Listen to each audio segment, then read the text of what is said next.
함께 봉독한 여호수아 5장 2절에서 9절 말씀으로 이해할 수 없는 하나님의 명령이라는 제목의 말씀으로 함께 은혜를 나누고자 합니다. 오늘 본문은 길갈을 배경으로 하고 있습니다. 이스라엘 백성들이 이제 가나안으로 들어가다가 계속 행진을 하다가 이제 머물러 있었던 것이 바로 길갈입니다. 요단강을 건너고 기념했던 12개의 돌을 세운 그것이 바로 길갈이기도 합니다.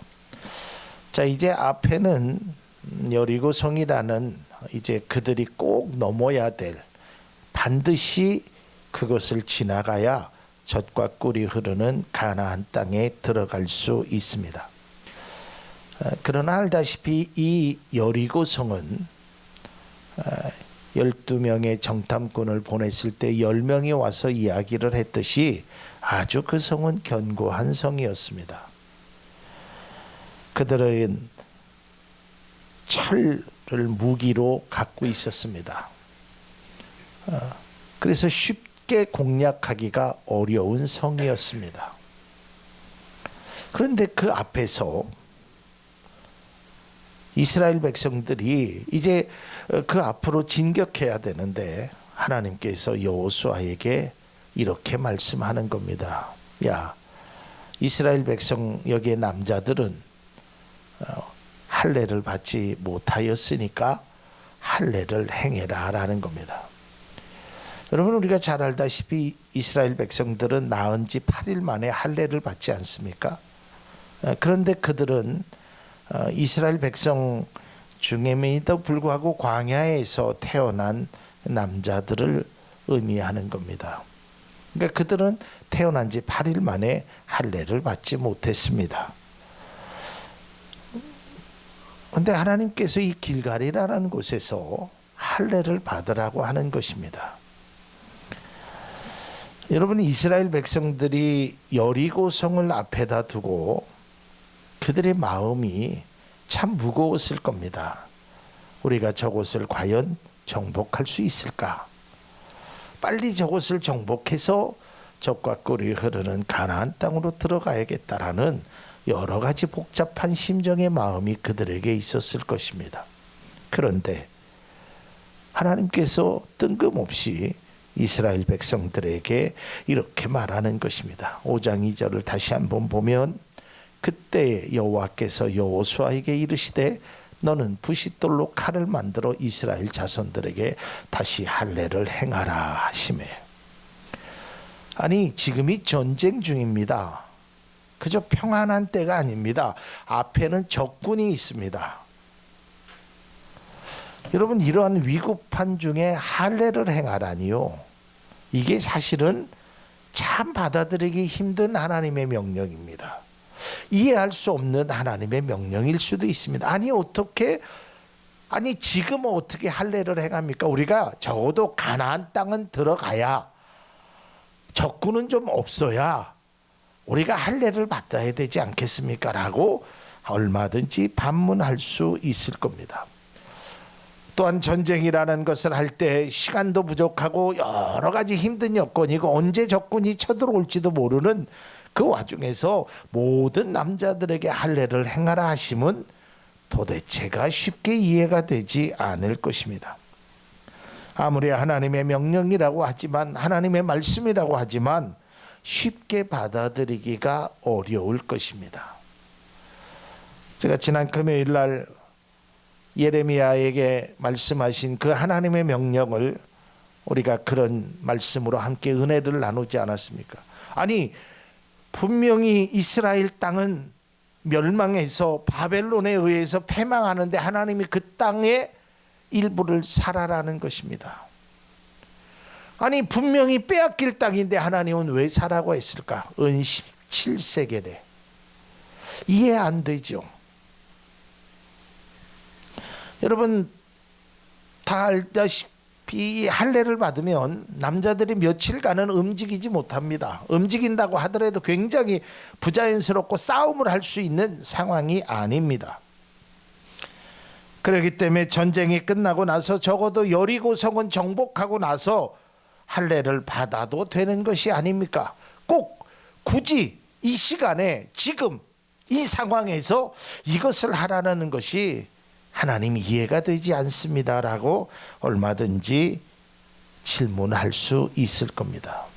왜냐하면 이스라엘 백성들은 이 할례에 대해서 아주 좀 쓰라린 경험이 하나 있습니다. 할례에 대해서 기억하고 싶지 않은 일이 이스라엘 조상들에게 있었습니다. 창세기 34장에 보면 히위 족속인 추장 세겜이 야곱의 딸 디나를 강간합니다. 그리고 나서 결혼하자고 애원을 합니다. 그래서 야곱의 아들인 시므온과 레위가 이렇게 얘기합니다. 그래, 좋다. 결혼할 수 있다. 그러나 우리는 하나님을 믿는 백성이다. 그렇기 때문에 할례를 받지 않는 사람과는 우리가 결혼할 수 없다. 그러니까 너희 그 족속들 중에서 남자들이 다 할례를 받아라. 그러면 우리가 결혼을 승낙하겠다. 그래서 할례를 다 받지요. 그러고 나서 시므온과 레위가 급습해서 남자들을 다 죽입니다. 두 사람이. 왜냐하면 나머지 사람들은 힘을 쓸 수 없었기 때문입니다. 그렇기 때문에 이 할례를 받는다는 것이 얼마나 위험한 일인지, 특별히 전쟁 앞에서 이 할례를 받는다는 것이 얼마나 무모한 일인지는 이스라엘 백성들의 조상들의 경험상 그들은 알고 있었을 것입니다. 그런데 하나님은 여호수아에게 할례를 받으라는 것입니다. 이 위험한 할례를 왜 여리고성 앞에서 왜 지금 하라고 하실까? 여러분, 우리도 마찬가지입니다. 때때로 하나님의 말씀에 순종한다는 것이 무모한 일처럼 느껴질 때도 있을 겁니다. 하나님 내 사정 아시잖아요. 내 형편 아시잖아요. 내가 지금 그것을 할 수 없는 상황이라는 것 나보다 하나님이 더 잘 아시잖아요. 맞아요. 나보다 나를 하나님이 더 잘 알고 계셔요. 그 말은 분명합니다. 그 말은 맞는 말입니다. 그런데 왜 하나님께서 그 일을 행하라고 하셨는지는 우리가 모르는 것뿐이에요. 여러분, 이 이해할 수 없는 하나님의 명령에는 두 가지 면이 있습니다. 그 첫 번째는 뭐냐면, 이게 아니고요.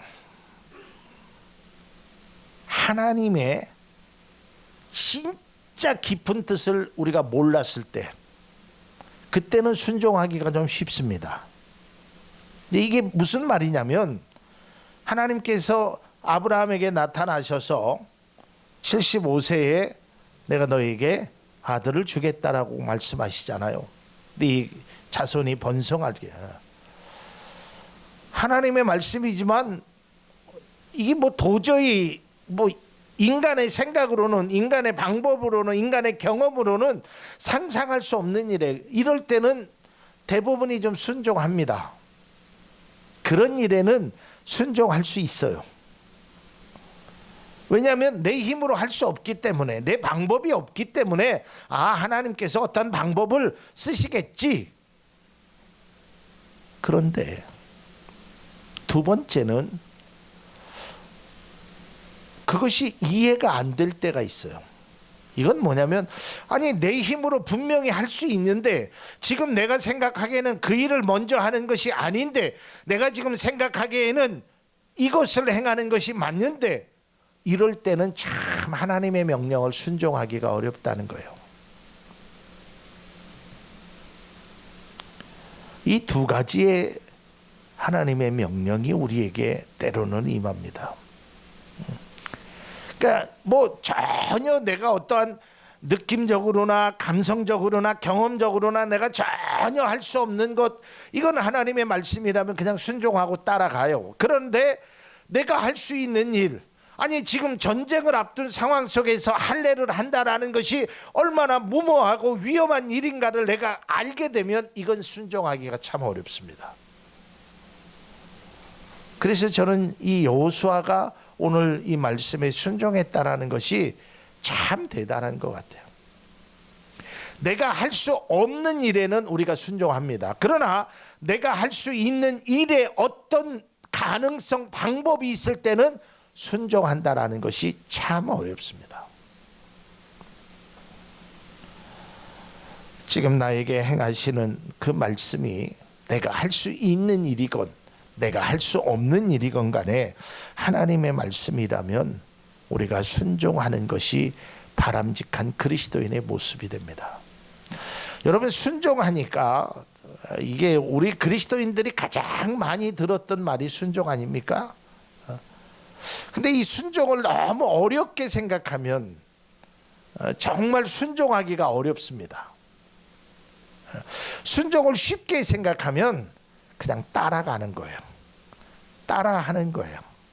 그러니까 어렸을 때 우리가 부모님이 야 가자 그러면 부모님 손잡고 그냥 가면 되는 거예요. 어디를 가는지 뭐 하러 가는지 다 얘기해 주지 않아도 우리 부모님의 손을 잡으면 이분이 나를 책임지실 거라는 그게 바로 순종이에요. 그냥 따라가면 돼. 따라하면 돼. 그걸 왜 하는지 불필요하게 생각해요. 제가 전에도 얘기했잖아요. 어린 아이들은요, 저도 가끔 요 위에 우리 교회 위에 유치원이 있잖아요. 그 아이들은요 이렇게 선생님이 따라 하는 거예요. 하나 둘 하면 애들은 자동적으로 셋 넷 해요. 왜 하는지 물어보면 그 아이들은 몰라요. 선생님이 하라고 하니까 하는 거예요. 참새 하면 짹짹 하는 거예요. 이게 바로 순종이에요. 순종을 우리는 너무 순종이라고 하니까 뭐 엄청난 게 아니에요. 그냥 따라 하는 거예요. 하나님 말씀이 그렇게 하면 따라가는 거예요. 손 붙잡고 가는 거예요. 하나 둘 하면 셋 넷 하는 거예요. 그걸 이성적으로 내 경험적으로 뭘 판단을 해서 하려고 하니까 이 순종이 어려운 것이지, 그저 따라가면 오히려 더 쉬운 것이 바로 순종이라는 것입니다. 그러면 오늘 하나님께서 참 이해할 수 없는 왜 적군들 앞에서 그러한 일을 행하라고 하셨을까? 거기에는 여러 가지의 뜻이 내포되어 있습니다. 그 첫 번째 이유는 바로 이것입니다. 첫째는 하나님과의 언약, 약속이기 때문에 그렇습니다. 하나님께서 아브라함을 통하여 이렇게 약속하십니다. 창세기 17장 10절입니다. 너희 중 남자는 다 할례를 받으라. 이것이 나와 너희와 너희 후손 사이에 지킬 내 언약이니라 라고 이야기했습니다. 그러니까 이건 할례라는 것이 그냥 육체적인 그 할례만을 의미하는 것이 아니라 그 할례를 통해서 내가 하나님의 자녀라는 그 약속의 말씀이라는 거예요. 하나님께서는 아브라함에게 땅과 자손을 약속하시면서 할례를 행하라고 하셨는데 그것은 바로 내가 내 백성이라는, 나는 너의 하나님이 되고 너는 내 자녀가 된다라는 그 약속의 표징이 바로 할례라는 것입니다. 할례는 하나님 앞에 구별된 백성이라는 것, 다시 말해서 하나님께 드려진 사람이라는 것을 의미하는 것입니다. 그래서 이 할례를 통해서 하나님의 자녀라는 것을 말하고 있다라는 것입니다. 적어도 구약 시대에서는 말입니다. 오늘날에는 그러한 의미의 할례는 없습니다. 그러나 적어도 구약 시대에서는 하나님과의 관계 속에서 이 할례라는 것이 매우 중요한 것입니다. 마찬가지입니다. 하나님은 오늘날 믿음의 사람들에게도 믿음의 할례를 말씀하고 있습니다. 이것은 그저 육체적으로 표피를 잘라내는 그러한 할례가 아니라 믿음으로써 내가 하나님의 자녀가 되었다는 그런 믿음의 증표, 믿음의 확신이 우리 가운데 있어야 된다라는 것입니다. 그리고 나서 여리고성을 난공불락이라 할지라도 무너뜨릴 수 있다라는 것이 하나님의 말씀인 것입니다. 여리고성 전쟁을 앞둔 상황에서 할례를 받으라고 하시는 하나님의 그 이유는 너희가 먼저 하나님의 백성임을 깨달아라라는 것입니다. 그것이 우선시 되어야 된다라는 겁니다. 우리가 그리스도인에게 가장 중요한 것이 바로 그분이 내 아버지다. 이 관계성이 회복되어야 되는 겁니다. 여러분, 육신의 부모와 자녀도 마찬가지입니다. 이 육신의 부모와 자녀가 이 관계성이 무너지게 되면 육신적으로는 호적으로는 분명히 내 아버지와 내 자녀이지만, 혈연 관계 속에서 이어진 자녀이지만, 이 관계성이 무너지게 되면 진정한 부모로서 자녀로서의 관계를 유지할 수 없게 되는 것입니다. 마찬가지입니다. 내가 그리스도인으로서 가장 중요한 것은 하나님이 내 아버지다, 나는 하나님의 백성이라는 그 영적인 특권, 영적인 은혜를 우리가 꼭 소유해야 한다라는 것입니다. 그것 때문에 하나님은 그 와중에서 할례를 받으라고 하셨던 것입니다. 전쟁도 중요하고 정복도 필요하지만 먼저 우리는 하나님의 백성이 되어야 한다라는 것입니다. 그래서 하나님은 지금도 우리에게 말씀합니다. 무엇보다도 너는 하나님의 백성임을 기억하라라는 것입니다. 그것이 우선 되어야 한다라는 것입니다. 그 다음에 두 번째는 하나님의 백성으로 중요한 것이 무엇인지 알리고자 하는, 여러분, 이게 매우 중요한 말씀입니다. 여러분, 전쟁을 앞두고 할례를 행하는 것, 이건 어리석은 일처럼 느껴질 수 있습니다. 아니, 실제적으로 어리석다라고 판단되죠. 아니, 어떤 장수가, 어떤 군인이 큰 일을 앞두고 할례를 행하라고 하겠습니까? 이건 있을 수 없는 일이죠. 이스라엘 백성은 사실 오늘 본문의 말씀을 보면 지금이 여리고를 이길 수 있는 최고의 시간입니다. 자, 5장 2절을 다시 한번 보겠습니다. 그때 여호와께서 여호수아에게 이르시되 너는 붓싯돌로 칼을 만들어 이스라엘 자손들에게 다시 할례를 행하라 하시매. 그때가 어느 때냐? 그게 5장 1절에 있는 말씀이거든요. 5장 1절의 말씀을 보면 이스라엘 백성들이 요단강을 건넙니다. 그 하나님께서 갈라지게 하시죠. 그래서 이스라엘 백성들이요, 요단강을 건넜다는 소식을 듣고 이 여리고 성에 있는 사람들이 마음이 녹아내렸다 그랬어요. 정신을 잃을 정도로 벌벌벌 두려웠어요. 그러니까 거의 그렇게 상태야. 그냥 한 방만 빵 때리면 KO 시킬 수 있는 철호의 찬스야. 근데 거기서 그만하라는 거예요. 지금 저들은 막 무서워서, 야, 지금이 기회다, 지금 올라가면 우리가 얼마든지 승산이 있다, 싸우면 이길 수 있다 라고 생각하는 그때에 또 하나님께서 스톱하라는 거예요. 이게 말이 되냔 말이에요.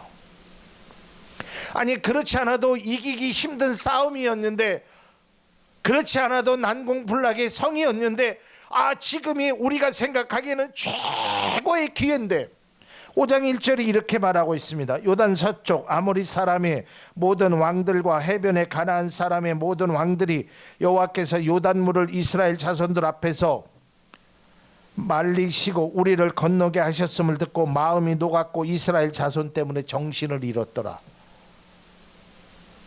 그들이 지금 정신이 없어요. 그러니까 지금 올라가면 이건 이길 수 있는 가능성이 훨씬 더 많아요. 아니, 어쩌면 100% 우리가 확신해요. 그래서 아마 이스라엘 백성들은 흥분돼 있을 수도 있었습니다. 야, 지금이 최적의 기회다, 지금 올라가면 된다.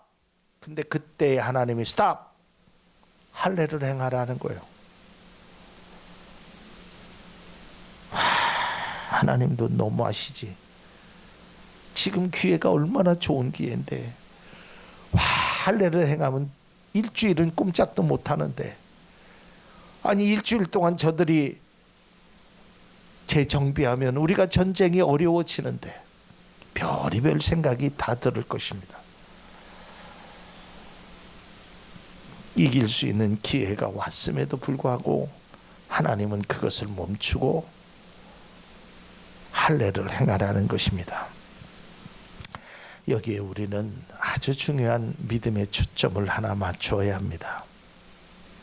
하나님의 백성은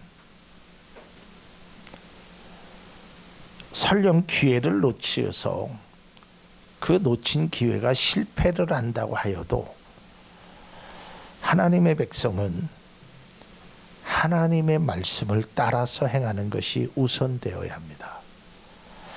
여러분, 이것을 잊으면 안 됩니다. 내가 판단하기에는, 내가 생각하기에는 지금이 최고의 적기라고, 지금 아니면 안 될 거라고 생각하는 그 어떤 일이라 하더라도 하나님 말씀에 먼저 따라갈 수 있는 순종의 삶이 우리에게 있어야 될 줄로 믿습니다. 여러분, 이게 너무 중요한 게 우리의 삶 속에 보면 그런 일들이 너무 많이 보여주고 있다라는 거예요.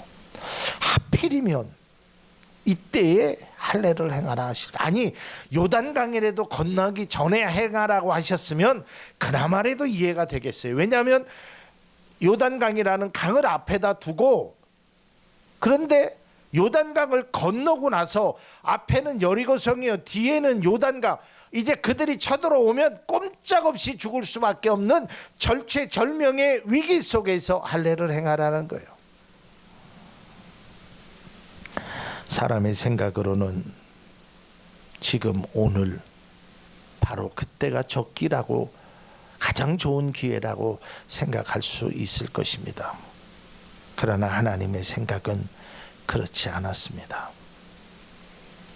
그리고 우리가 잘 알다시피, 결과를 알다시피 이스라엘 백성들이 염려했던 일은 결국은 일어나지 않았습니다. 할례를 받아도 적군이 쳐들어오지 않았습니다. 할례를 받아도 여리고성은 무너졌습니다. 그러니까 우리는 우리의 생각보다는 하나님의 생각이 더 우선시 되어야 합니다. 하나님의 방법을 먼저 따르는 사람이 되어야 한다라는 것입니다. 지금은 잘 알 수 없습니다. 왜 그랬는지. 저도 여러 가지 어려운 인생의 고비들이 있었습니다. 참 그때 때로는 하나님이 왜 저에게 이런 일이 있죠? 왜 저에게는 이러한 일이 안 생기죠? 마음속으로 원망했던 일들도 많이 있었습니다. 그런데 그것이 다 하나님의 계획하심과 하나님의 은혜가 너무 넘쳤다는 거예요. 2017년도 여름에 지하실에서 목회할 때 여러분, 예배 시간에 물이 뚝뚝뚝뚝 떨어져서 예배도 제대로 드리지 못한 때가 여러분 기억에 나실 것입니다. 참 제가 거기에서 설교를 하면서 우리 오집사님이 물동이를 나르고 권사님들이 예배 시간에, 왜 물이 막 교회로 들어오니까, 막 전선 안쪽으로 해서 막 들어오니까, 그때 설교를 하는 제 마음이 참 비참했습니다. 하나님 왜 하필 주일날 이렇게 비가 오게 하셔서, 또 많은 건물 중에 왜 생각지도 않던 곳에서 물이 샜잖아요. 물이 새면 천장 같은 데서 새야 되는데 막 벽 안쪽으로 해갖고 타고 들어왔잖아요. 참 비참했거든요. 말은 설교하지만 머릿속에는 하나님에 대한 원망도 있었고 제 자신에 대한 비참함도 있었습니다. 그런데 그 주일날 그 비가 오히려 하나님의 은혜를 경험하게 되었다는 것을 나중에 깨닫게 되었습니다. 여러분, 바로 이런 것입니다. 지금 보면 왜 지금이죠? 어쩌면 주일날 그날 비가 오지 않았다라면, 예배 시간에 그러한 일이 없었더라면 오히려 지금처럼 이렇게 좋은 예배당에서 예배를 드릴 수 있었을까 하는 그런 생각도 듭니다. 하나님의 은혜입니다. 하나님의 생각은, 하나님의 계획은 우리가 감히 왈가불가할 수 없습니다. 아니 그런 자격도 없습니다. 아니 그럴 필요도 없습니다. 왜냐하면 하나님의 계획과 섭리는 우리에게 더 좋은 것을 주시기 위함이라는 것을 확실히 믿으시길 바랍니다. 왜 하필 지금입니까? 왜 하필 이때입니까? 왜 하필 지금 하라고 하십니까? 라고 생각이 들더라도 하나님께서 반드시 이 속에 무슨 뜻이 있겠지. 그것을 깨달는 우리 모두가 될 수 있기를 바랍니다. 우리가 쉽게 생각하면 하나님의 생각과 내 생각과 누구의 생각이 옳겠습니까? 저도 어렸을 때는 때로는 할머니가, 할아버지가, 때로는 엄마 아빠가 얘기하는 게 듣기 싫을 때도 있었어요. 내 생각이 맞는 것 같아. 근데 자꾸 어른들은 이거 해라 저거 해라 막 듣기 싫어. 그런데 제가 이제 50 중반을 넘기는 나이를 먹다 보니까 그때 그 어른들이 하시는 말씀이 다 옳았다는 것을 깨닫게 됩니다. 그래서 우리 아버지가 그런 말씀을 하셨구나. 그래서 우리 할머니가, 우리 할아버지가 내 손을 꼭 잡고 그때 그 말씀을 하셨구나. 마찬가지입니다. 하나님께서 우리를 수렁에 넣기 위해서, 더 힘들게 만들기 위해서 할례를 받으라고 하셨을까요? 마지막 세 번째입니다. 세 번째는 수치에서 벗어나게 해주시겠다는 겁니다. 이것이 바로 회복입니다. 오늘 본문 말씀 5장 9절에 보면 여호와께서 여호수아에게 이르시되 내가 오늘 애굽의 수치를 너희에게서 떠나가게 하였다 하셨으므로 그곳 이름을 오늘까지 길갈이라 하느니라. 하나님의 목적입니다. 바로 이겁니다. 우리가 생각하기에는 할례를 받으라는 것이 얼마나 위험한 일이고 얼마나 고통스러운 일이며 그것을 받아들이게 이해할 수 없는 그 일이지만, 이 일을 통해서 하나님은 애굽에서 430년 동안 받았던 그 수치를 벗어나게 하셨다는 거예요. 하나님의 백성으로 살지 못하고 노예의 생활로 그렇게 고생했던 그 삶을 청산해 주겠다는 것입니다. 하나님의 백성으로 회복시켜 주시겠다는 것입니다. 전쟁을 앞두고 할례를 받는 것이 어리석은 일처럼 생각되어지고 하나님의 그러한 명령이 이해가 되지 않지만 거기에는 바로 우리의 삶의 회복의 비결이 있었다는 것입니다. 이제 말씀을 맺고자 합니다. 신앙생활을 하면서 가끔 이러한 궁금증과 때로는 의구심이 생길 때도 있습니다. 왜 지금입니까?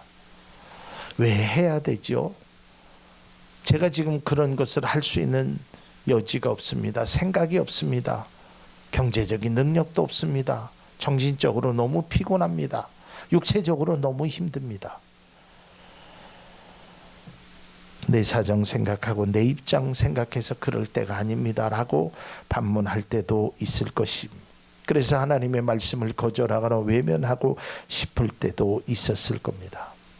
그러나 여러분, 하나님의 말씀 속에는 하나님의 분명하신 계획하심과 특별한 섭리가 있다라는 것을 기억하실 수 있기를 바랍니다. 그리고 하나님은 분명히 말씀합니다. 어떤 부모가 떡을 달라고 하는데 돌을 줄 것이며 생선을 달라고 하는데 전갈을 줄 부모가 어디 있겠느냐. 하물며 너희 천부 아버지께서 너희에게 좋은 것으로 주시지 않겠느냐. 하나님은 여러분들을 더 좋은 것으로 주기를 원하시는 분임을 기억하실 수 있기를 바랍니다. 그러기에 우리는 그것을 받아들이고 그것을 그냥 따라가는 것입니다. 순종이라는 너무 어려운 생각에서 벗어나 그냥 말씀대로 한번 손잡고 가자고 하니까 가는 것, 그렇게 하라고 하니까 한번 해보십시오. 그러면 그 속에서 하나님의 뜻을 발견하게 될 것입니다. 그 하나님의 뜻은 우리를 위함이요 우리를 회복해 하심이라는 것을 잊지 않기를 바랍니다. 기도하겠습니다. 고맙고 감사하신 하나님, 은혜를 감사합니다.